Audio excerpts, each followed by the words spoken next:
The humid morning at Rabaul smelled of oil salt and certainty, and that certainty sounded like laughter.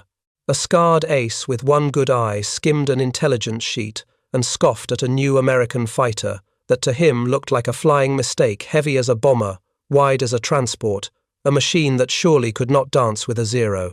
Before we dive into the truth behind that laughter and how it curdled into dread, a quick note: if you enjoy clear, evidence-driven history told with feeling and rigor, consider subscribing so you do not miss the next chapter. Now step out onto the pierced steel planking in your mind's eye, rows of pale zeros glinting like blades, ground crews moving with ritual economy, the confidence of a force that had dominated for 2 unbroken years and let us walk straight. Into the moment, the mathematics of Pacific air combat were rewritten. Confidence was not a mood in the Imperial Japanese Navy in late 1943. It was an equation. For 2 years, the Zero had sliced through opponents across the map. British Hurricanes, American P-40s, and stolid Dutch Brewster Buffaloes had all been outturned, outclimbed, and outranged. The deck plates at Rabaul vibrated with the memory of victories at Pearl Harbor. The ratio of aircraft destroyed to aircraft lost was staggering. Over the Philippines and Darwin, it was the same song with new verses. Pilots did not need pep talks. They had statistics. The Zero's legend was not merely propaganda. When captured examples reached American engineers in 1942, the test pilots came back with numbers so improbable that technicians doubted their own instruments. Here was a single-engine fighter that could cross distances like a medium bomber pirouette like a biplane and carry the bite to kill anything it could close with. Japanese aces put it more poetically. One ace wrote that flying the Zero felt like wearing wings, a mental extension rather than a mechanical tool, while American fighters by comparison felt like trucks, durable, yes, but clumsy and overbuilt. That sensation came from design philosophy pursued to its razor edge. The Zero's structure relied on advanced light alloys. Armor plate for the pilot was absent, self-sealing. Fuel tanks were sacrificed. Even radios were often pulled to shave a final handful of pounds. Every ounce was a vote for agility and reach, and for 2 years those votes decided battles. Against that pedigree, the first whispers of a new American carrier fighter sounded like a bad joke. The Hellcat's numbers filtering through neutral channels to Japanese analysts read like deliberate misinformation. It weighed roughly twice as much as a Zero. Its wing looked too small for the bulk of the fuselage, and the fat radial engine seemed to promise drag where a sleek nose was needed. It carried thick bulletproof glass armor everywhere, heavy self-sealing tanks, and enough ammunition to feed not a duel but a campaign. An architect of the Pearl Harbor strike reviewed those data and dismissed them with cool contempt. The Americans, he said, had learned nothing. They would throw steel and horsepower at the sky and hope machinery could compensate for pilot skill. On graph paper and slide rule, the Zero still owned the turning fight. Wing loading favored the Japanese fighter, and computed turning radii suggested that a Hellcat forced into a circle would trace a much wider path and bleed speed like a wounded animal. The doctrine was clear: fight in the turn, get behind finish with cannon and machine gun. Numbers and habit agreed. Then came first contact. On the last day of September in 1943, a Japanese petty officer escorting a reconnaissance plane noticed 6 dark blue shapes climbing in from the southeast. At first glance, he thought they might be medium bombers wandering off a strange heading. Then the silhouettes sharpened single engines, blunt noses, wings that looked too short for the torpedo bomber fuselage they seemed to carry. He rolled into a classic Zero tactic, a diving turn designed to make the heavier enemy overshoot and continue straight, exposing a long, easy slide into the vulnerable 6 o'clock. But the American fighter did something no Zero pilot expected. It refused the bargain. Instead of accepting a turn, it went up. The Pratt & Whitney double-row radial, a brute that delivered roughly 2,000 horsepower, hauled the Hellcat skyward at a climb rate expressed in the thousands of feet per minute. The Zero tried to follow and felt the world tilt beneath it. Airspeed washed away. The chase vector turned to a stall warning. Then, at 15,000 feet, the impossible, a crisp hammerhead pivot dropped the heavy American straight onto the Zero's tail. Tracers stitched the air more barrels than anticipated, a volume of fire that ate seconds and turned them into holes. The Japanese pilot corkscrewed into a spin and clawed home with a perforated fuselage. His wingman did not return, nor did the vulnerable recon bird. In that brief minute, the paper math that favored a turning duel met a new equation that rejected the duel altogether. Days later, the lesson repeated at scale. Over Wake Island, a dozen Zeros swept down with every traditional advantage altitude position surprise on a formation of Hellcats. The Americans did not scatter. They did not snap into a level fight that would feed the Zeros' appetite. They stayed disciplined in a shallow, accelerating dive, nursing energy, as if it were currency, letting the long-range Japanese bursts spark and thud against armor glass, against plate behind the pilot, against thickened oil lines and tough bladders designed to swell and seal around bullets. Weight, that supposed burden, turned into survivability and allowed a very different attack to unfold. When the Zeros had spent their bursts in futile dives, the Hellcats shifted to the vertical. At 25,000 feet, the big American engine still had muscle to spare. The Nakajima power plant in the Zero was already straining for oxygen. The Americans came down like hawks onto sparrows, delivered short, savage passes with 6 heavy machine guns, then zoomed back toward the sun before any counterturn could bite. 8 Zeros fell in that clash, and not a single Hellcat failed to come home. The paradox resolved itself. The mass that should have doomed the Hellcat in a circle made it nearly untouchable in a climb and survivable under fire. By November, a few veterans who had lived through multiple encounters addressed their squadrons with a bleak frankness that cut through pride. "Forget what you know about air combat," one told the gathered pilots. The Americans were no longer dueling, they were executing. The Hellcat had not been built to outturn the Zero. It had been built to ensure it never needed to. The doctrine imported and refined was energy fighting. You treat altitude like money in the bank. You convert potential to speed in slashing oblique attacks. You refuse level-turning engagements even when they are offered because those offers are traps. And because American fighters kept their radios and trained to use them, they flew not as solo swordsmen, but as pairs and divisions, one high, one low, each covering the other. While a Zero pilot fixated on one attacker, the unseen partner was already diving on a blind spot. Japanese pilots had been taught to seek the pure contest of skill, the duel where courage and finesse wrote the outcome. They were now facing a machine that turned the sky into a choreographed conveyor of kills. The qualitative contrast extended to firepower and sensors. 6 Browning 50 caliber guns spoke in a thunder that was as much arithmetic as noise, thousands of rounds per minute multiplied by heavy bullets, whose energy on impact demolished spars and engines. And the Hellcat that seemed to appear from nowhere often had help the Zero could not sense. Far away shipboard radar watched the sky and whispered vectors. Controllers saw formations a long ocean's length out, sorted them by altitude, and placed fighters exactly where geometry demanded. Pilots climbing through cloud were ambushed by unseen enemies who appeared out of the sun, already aligned, already at the right speed, already ready. Beneath the tactics, the human pipeline tilted the balance even before takeoff. The pre-war Imperial Navy had trained artists of air-fighting men with hundreds upon hundreds of hours in their logbooks, schooled in aerobatics, gunnery, instrument flight, and the subtle discipline of formation by radio. War shortened those apprenticeships to a sliver. Fuel scarcity turned powered hours into glider time. Ammunition shortages made gunnery practice a handful of bursts. Instrument flight and radio discipline were luxuries that could not be indulged when replacements were needed yesterday. Meanwhile, American training hubs kept a steady rhythm. A Hellcat pilot arrived in theater with substantial hours, including in type, and had fired thousands of practice rounds. He had pounded carrier landings until the muscle memory overrode the adrenaline. He had practiced the very slashing vertical tactics that the doctrine demanded in safety over Texas airfields and blue water mock-ups, under instructors who measured progress with data rather than exhortation. When airframes met, the clash was no longer between two men who had climbed separate ladders to equal perches. It was between a late-war novice and a late-war professional.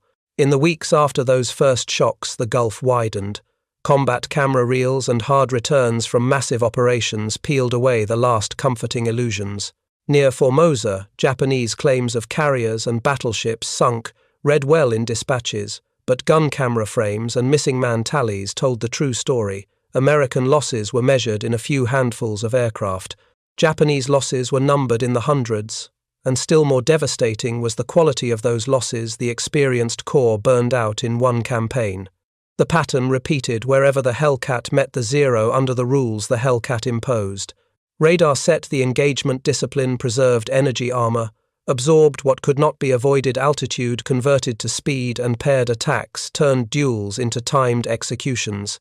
Numbers from the first great carrier battles of 1944 would later coin a grim nickname about turkeys, but the reality beneath the phrase was not mockery, it was systemization.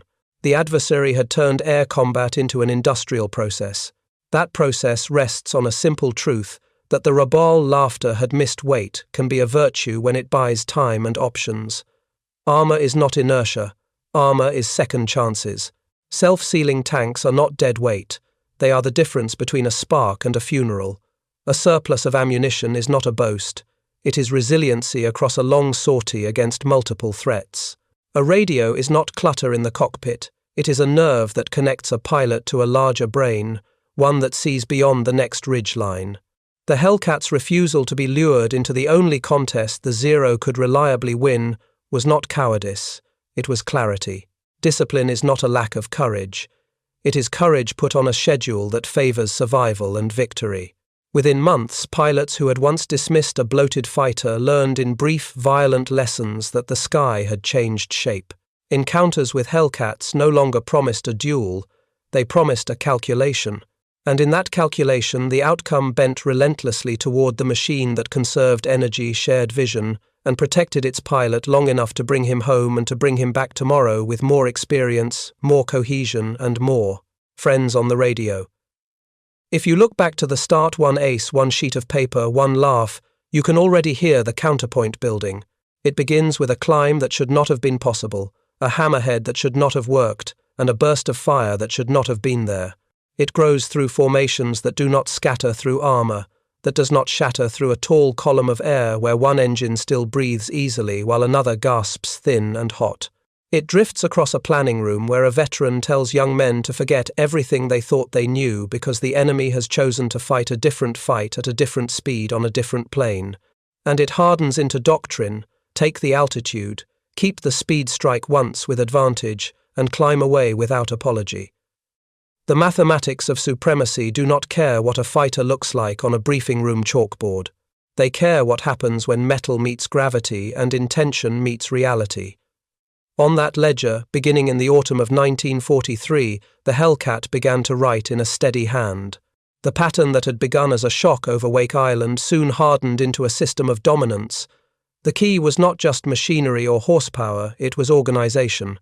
Where once each Japanese pilot was expected to fight as an individual, an airborne samurai measuring his courage against the enemy's, the Americans had turned combat into choreography.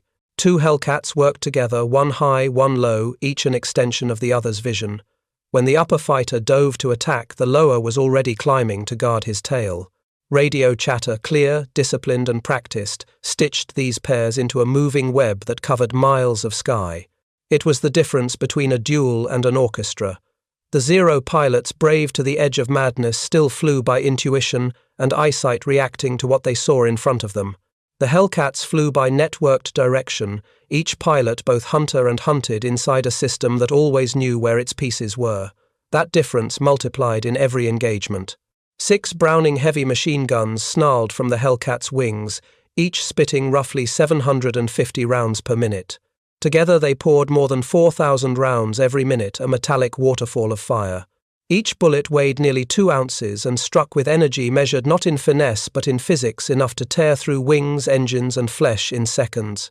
The Zero's twin 7.7mm guns, light and elegant, fired rounds that delivered only a fraction of that power. In theory, its two 20mm cannons gave it heavier bite, but with limited ammunition and slow rate of fire, they could not match the sustained violence of the Hellcat's 6 streams. The American fighter was less about a single killing blow than a continuous storm, and that storm could last long enough to cover mistakes, to correct angles, to try again.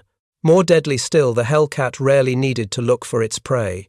Out beyond the horizon, aboard the massive flat-tops of the Pacific Fleet, radar screens glowed and pulsed. Operators watching those screens spoke calmly into microphones, calling bearings, altitudes, speeds. Fighters scrambled in precise timing, climbing to intercept Japanese raids long before the attackers even sighted the American task force. The Zero pilots, who prided themselves on keen eyesight, now faced an invisible eye that could see through cloud, darkness, and distance. Squadrons rising toward their targets were suddenly ambushed by opponents descending from the sun, perfectly aligned and already firing. Survivors later wrote that it felt like fighting ghosts guided by gods. Meanwhile, inside Japan's own training schools, the foundation was crumbling. The pre-war naval flight program had once demanded years of discipline and nearly 700 hours of flight time before a cadet earned his wings. Those pilots had been craftsmen of the sky, masters of acrobatics, formation, and instinctive control. But by late 1943, the Empire was bleeding airframes faster than it could replace them. Aviation fuel was rationed to the bone. Engines wore out. Instructors were sent to the front and seldom returned. Flight time for new trainees fell to a few hundred hours or less, much of it in powerless gliders. Gunnery practice became a rare luxury, 50 live rounds, sometimes fewer for an entire class. Young men were pushed into cockpits, having never fired their weapons in the air, never flown at night, never practiced carrier landings. Reports from veteran instructors sounded almost like laments. They were sending children to fight professionals. Across the ocean, the contrast was cruel. American naval aviators entered the war with roughly 300 hours of flight time, including extensive practice in their assigned aircraft. They had fired thousands of rounds at gunnery ranges that mimicked aerial angles, drilled carrier approaches, until landing felt like instinct, and studied the new tactics of energy fighting over the wide Texas plains. Each pilot who climbed into a Hellcat represented not just an individual, but the investment of an industrial democracy that could afford to train him to perfection. When these two populations met in the sky, one side was improvising, the other was executing a syllabus that had been tested, measured, and refined. The Battle of Formosa in October of 1944 made the disparity visible even to those who refused to believe it. Japanese propaganda boasted of sinking dozens of American carriers and battleships, claiming hundreds of aircraft destroyed. For a few days, the headlines glowed with victory. Then the film from gun cameras came back. The numbers were merciless. Actual American losses were fewer than 100 aircraft. Japanese losses exceeded 300, including the last groups of truly seasoned pilots the Empire still possessed. The veterans who returned described a sky filled with geometry rather than chaos. Hellcats patrolled in vertical grids layered at intervals of thousands of feet, each division covering the blind spots of the others. Whether Japanese formations climbed or dived, they met a wall of guns waiting at the next altitude. It was not a battle so much as an organized extermination carried out in 3 dimensions. By the summer of 1944, the imbalance reached its final expression over the Philippine Sea. The Japanese Navy assembled 9 carriers and roughly 450 aircraft in the hope of reclaiming the initiative. Facing them, Task Force 58 deployed 15 carriers and nearly 1,000 planes, of which almost half were Hellcats. When the first Japanese wave of 69 aircraft launched that June morning, American radar detected them nearly 150 miles away. Controllers vectored interceptors to perfect positions, placing them above, behind, and up sun of the attackers. Japanese leaders believed their high altitude and formation discipline would give them the opening shot. Instead, they found a steel curtain already waiting. From 20,000 to 30,000 feet, layers of Hellcats floated in the glare throttles, eased forward guns armed. The Japanese fighters approached at 18,000 feet, unaware, until contrails and sunlight betrayed the shapes above them. The engagement lasted barely 12 minutes. Of 69 attackers, 42 fell in flames before reaching the fleet. The rest scattered and fled. American losses were negligible.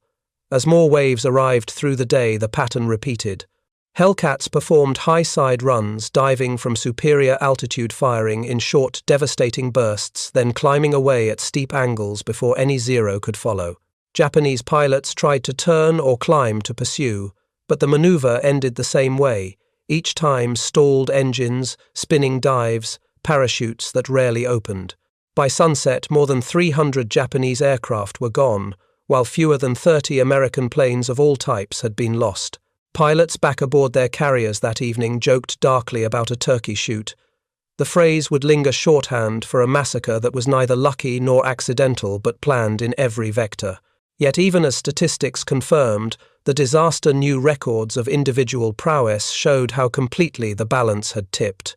At Leyte Gulf a few months later, Commander David McCampbell led a handful of Hellcats, 7 aircraft in all, against a formation of roughly 60 Japanese planes heading for the American fleet.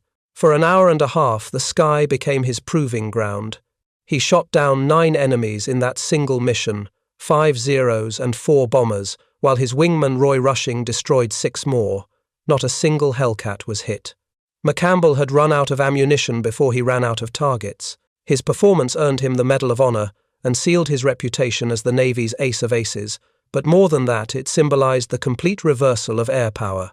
7 fighters properly trained and coordinated had routed 60 attackers. The message was unmistakable. The Japanese air arm no longer fought battles. It endured demonstrations of superiority. What followed was not merely a military defeat, but a psychological one. Surviving pilots began to speak in shaken metaphors. They described seeing the enemy not as individual adversaries, but as a system radar, radio production tactics, all linked and automated. Admiral Hisaburo Ozawa himself admitted in his after-action report that American radar-directed control had achieved the unthinkable, the industrialization of air combat. His men were engaging not planes, but an entire machine that stretched from the carrier decks to the factories of Long Island. Facing that machine, even the bravest individual seemed powerless. As 1945 began, the situation inside Japan's remaining flight schools grew desperate. Training time was slashed again. Some pilots logged only 40 or 50 total hours before being sent into combat. Kamikaze recruits received little more. They were given a few days of basic instruction, enough to take off, fly straight and dive. The rest was ceremony. Against this background, the Hellcat transformed once more from a weapon of offense to a shield. During the Okinawa campaign, the Japanese launched nearly 2,000 suicide sorties against the American fleet. The Hellcat stood between those desperate pilots and the ships below, intercepting wave after wave. Lieutenant Eugene Valencia, leading a division nicknamed the Flying Circus, developed a new tactic for this new threat. He called it the mowing machine. 4 Hellcats lined up wingtip to wingtip, separated by 100 yards, sweeping through enemy formations at high speed. Each pilot covered a sector. Each pass was a single coordinated scythe through the sky. They would climb, reform, and strike again. It was mechanical, relentless, and heartbreakingly effective. During the months of that campaign, Hellcats flew more than 38,000 combat sorties. They claimed over 2,300 victories, while losing fewer than 250 of their own. More important than the ratio was the outcome. They stopped roughly 80% of kamikaze aircraft from ever reaching their targets. Every engagement was a contest between desperation and discipline won. By now, the technical gulf between the combatants had become a chasm. The latest version of the Hellcat carried a 2,200 horsepower engine with water injection for bursts of extra speed. It could launch zero-length rockets directly from the wings, shrug off hits with improved armor, and use a computing gun sight that automatically calculated deflection angles. These advances meant that even veteran Japanese aces, men who had once been legends, were now outmatched before they fired a shot. Saburo Sakai himself, the same man who had laughed at the first report of the Hellcat, faced one in June of 1944. Despite all his experience, his mastery of acrobatics, his loops and rolls honed across 200 combats, he barely survived. The American fighter followed his every move as if predicting his intent. He lived only because the opposing pilot forgot to drop his external fuel tank before the engagement, a single human error in a machine otherwise designed to eliminate them. As the war dragged toward its end, Japan's air arm began to vanish in both numbers and spirit. The ranks of trained aviators dwindled to fewer than 100 veterans by August of 1945. The rest were boys given barely enough fuel for a final flight. Yet still they rose, still they burned, while over them the blue silhouettes of Hellcats patrolled, efficient and unrelenting. The laughter that had once echoed in Rabaul's tents had long since gone silent, replaced by the mechanical rhythm of an enemy that fought without rage or mercy, only precision. And in that precision lay the story of modern war, that courage alone, however pure, could not outfly a system designed to multiply itself endlessly to protect its own and to learn faster than the enemy could die. By the spring of 1945, the numbers spoke louder than any boast or rumor. Over Okinawa, the Hellcat had become more than a fighter. It was an airborne shield for an entire armada. 38,000 sorties filled the sky above the Ryukyu Islands, a storm of blue wings that clawed down 2,351 Japanese aircraft, while losing only 249 of their own. Nearly 80% of kamikazes, the Empire's final desperate weapons, never reached their targets.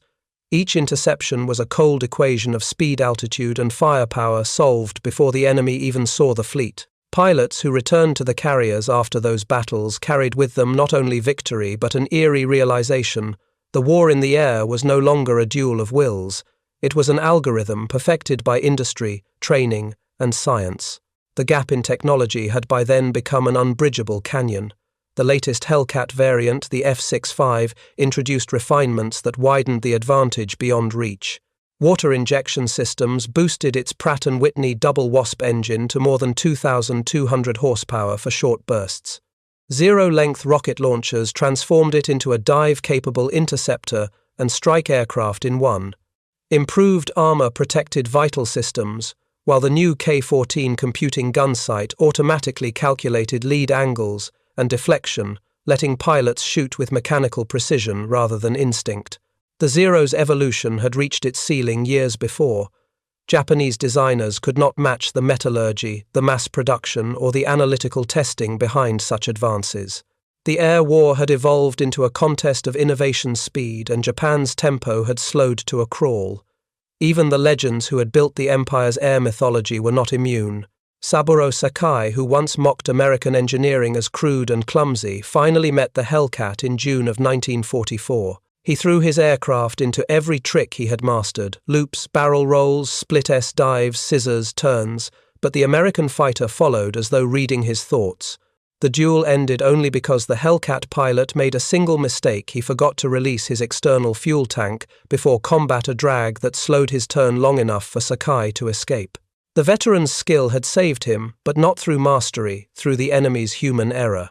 For the first time he realized the rules of survival had changed. A pilot could no longer rely on instinct, nerve, or experience alone. The Hellcat's systems, its power, and its pilots' training left no room for artistry, only for outcomes.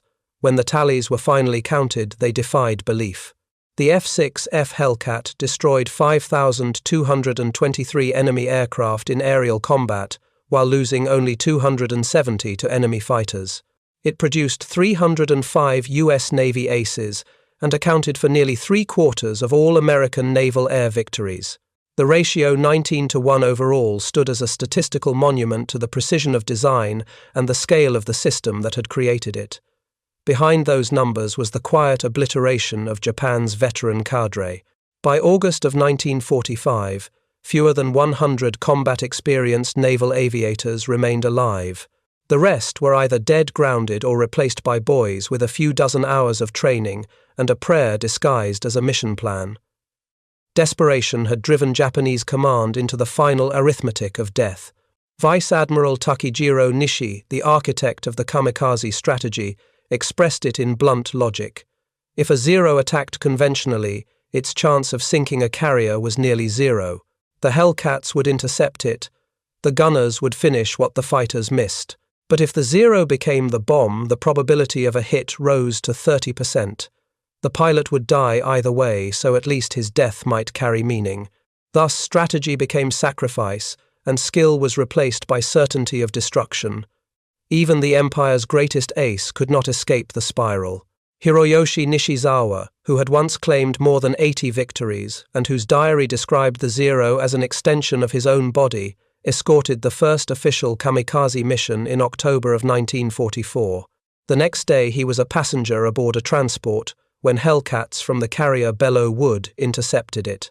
Nishizawa died unarmed, shot down by the very aircraft that had erased the world he once ruled. His fate mirrored that of his nation's air service legendary courage consumed by industrial inevitability. When the Emperor's surrender broadcast crackled across Japan on August 15, 1945, the sound reached airfields filled with ghosts. At Atsugi, Captain Minoru Genda, the strategist who had once mocked the Hellcat as weight over finesse, sat among teenage pilots who had never fired a shot in anger. The fuel tanks were dry. The aircraft were patched together from scavenged parts. The surrender ended a dream that had begun with Pearl Harbor's fiery success and ended in exhaustion and disbelief. On that same afternoon, Lieutenant Clarence Moore of VF-31, flying from the carrier Belleau Wood, shot down a lone Japanese dive bomber approaching the fleet after 2 o'clock. The brief burst from his 6 guns marked the final aerial victory of the Pacific War, a closing punctuation fired by the same machine that had turned laughter into silence. A month later, when American forces arrived for the occupation, the first aircraft to touch down on Japanese soil were 12 Hellcats from the USS Yorktown. Mechanics, cadets, and surviving pilots lined the runway to watch their tormentor arrive. Lieutenant Robert Vasu, a young ace with 19 victories, demonstrated the Hellcat's capabilities for the gathered crowd. He looped, rolled, and climbed in effortless maneuvers that would have torn a Zero apart. Through an interpreter, he told the stunned observers, "You have to understand, this is not even pushing it. With water injection, it is 20% more powerful." The plane, he added, was stressed for 13 times, the force of gravity, and no pilot he knew had ever managed to break one. For the men who watched that display was more than humiliation. It was revelation. They were seeing not a miracle but a methodology, a machine designed to be powerful because its makers could afford to make it strong. In the months that followed, Japanese engineers conducted a meticulous study of captured Hellcats. The results were devastating. The Pratt & Whitney R2800 engine contained more than 2,000 precision-machined parts, each interchangeable with any other engine of the same type. Every bolt, bearing, and cylinder could be swapped without custom fitting. The Nakajima Sakai engines that powered the Zero, by contrast, required individual hand adjustments. No two were exactly alike. Maintenance was an art, not a science, and repairs that took American ground crews hours could take Japanese crews days. Professor Jiro Horikoshi, the brilliant designer of the Zero, examined the Hellcat after the war and summed up the entire conflict in a single sentence. "We designed an aircraft for 1941. They designed an aircraft system for 1945. It was the most honest epitaph the Zero would ever receive. Production itself had been turned into a weapon. At Grumman's plant in Bethpage, New York, the factory lights never went dark. 3 shifts operated around the clock, and at the height of the war, a new Hellcat rolled off the assembly line every 60 minutes. In 30 months, 12,275 of the fighters were produced, a number Japan could not even imagine matching. In 1944 alone, Japan produced about 5,100 fighters of all types. The United States produced 35,000. The difference was not simply capacity, it was process. American factories employed color-coded assembly instructions, modular components, and quality control teams that operated with near-scientific precision. Parts moved along conveyor belts designed for human efficiency, and inspection systems ensured that speed did not erode reliability. Where Japan relied on craftsmanship, America relied on standardization.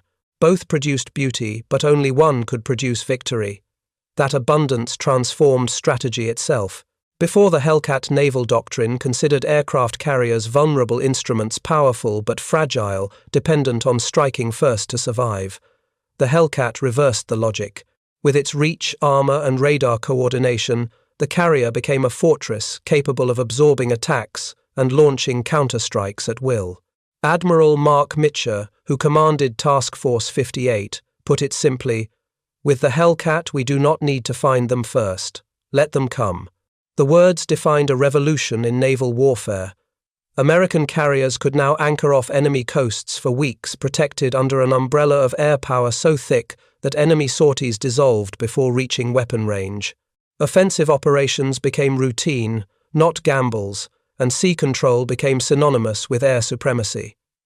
Beyond tactics and engineering, the Hellcat revealed a deeper cultural divide. The Japanese way of war exalted the individual courage, spirit, and mastery of the self.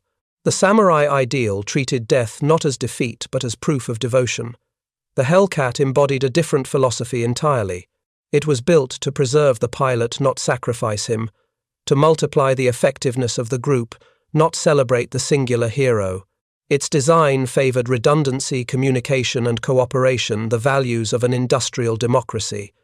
One culture had perfected the warrior, the other had perfected the system that made warriors nearly indestructible. For Japanese aviators raised on the Bushido Code, the concept of refusing battle when the odds were bad bordered on blasphemy. To disengage was dishonor. To die well was virtue. Yet the Hellcat's doctrine insisted on the opposite. Survival was a measure of discipline. Victory was defined by the mission, not the manner of the fight. It was this inversion of values as much as any mechanical difference that ensured Japan's defeat.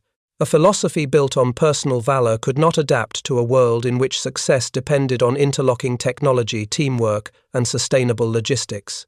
When peace finally came, the men who had fought on both sides tried to find words for what they had witnessed. In 1962, at a symposium on Pacific air combat, American and Japanese veterans sat together for the first time. Commander David McCampbell, the Navy's highest-scoring ace with 34 victories, summed it up with calm certainty. The Hellcat won the Pacific Air War. It destroyed Japanese aviation and made our victory inevitable. Across the table, Saburo Sakai, older now, and free from the illusions of youth, answered without bitterness. The Zero was a superior fighter, he said. The Hellcat was a superior weapon system. We never understood the difference until it was too late. We brought swords to a gunfight and wondered why we lost. In that simple exchange lay the essence of the reckoning. The numbers told the same story: 19-1, in kill ratio overall 13-1, specifically against Zeros. 12,275 Hellcats built in 30 months versus roughly 6,000 Zeros produced in the same years. Thousands of American pilots trained to a single standard against a dwindling handful of Japanese veterans. It was not merely a clash of machines but of civilizations, one that organized its genius for the collective, the other that glorified the solitary. Admiral Ozawa, who had commanded the Japanese fleet at the Philippine Sea, would later confess, "We laughed at the Hellcat because we did not understand that it represented not an airplane but an entire civilization's method of war. By the time they understood, there was nothing left to defend." Saburo Sakai lived until the year 2000, and in his final interview he was asked what the Hellcat had truly meant. He smiled sadly and said, "The Zero made Japan believe it was great. The Hellcat made Japan understand it was not as great as it believed." He paused, then added words that could have served as an epitaph for the entire war in the air. "Every Japanese pilot who survived the war survived because a Hellcat pilot chose to let him live.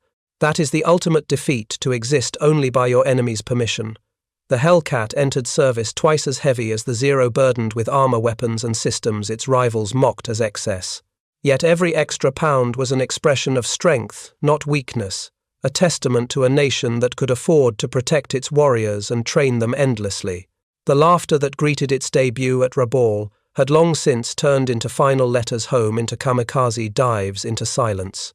What began as a derided machine ended as the embodiment of industrial power, a reminder that in modern war courage must bow to coordination and brilliance must yield to the system that sustains it. The F6F Hellcat did not merely defeat the Zero, it destroyed an idea that valor alone could triumph against organized progress. In the skies over the Pacific, it was not the sword that proved decisive, but the factory, the blueprint, and the collective will to perfect the machine that would always inevitably have the last laugh.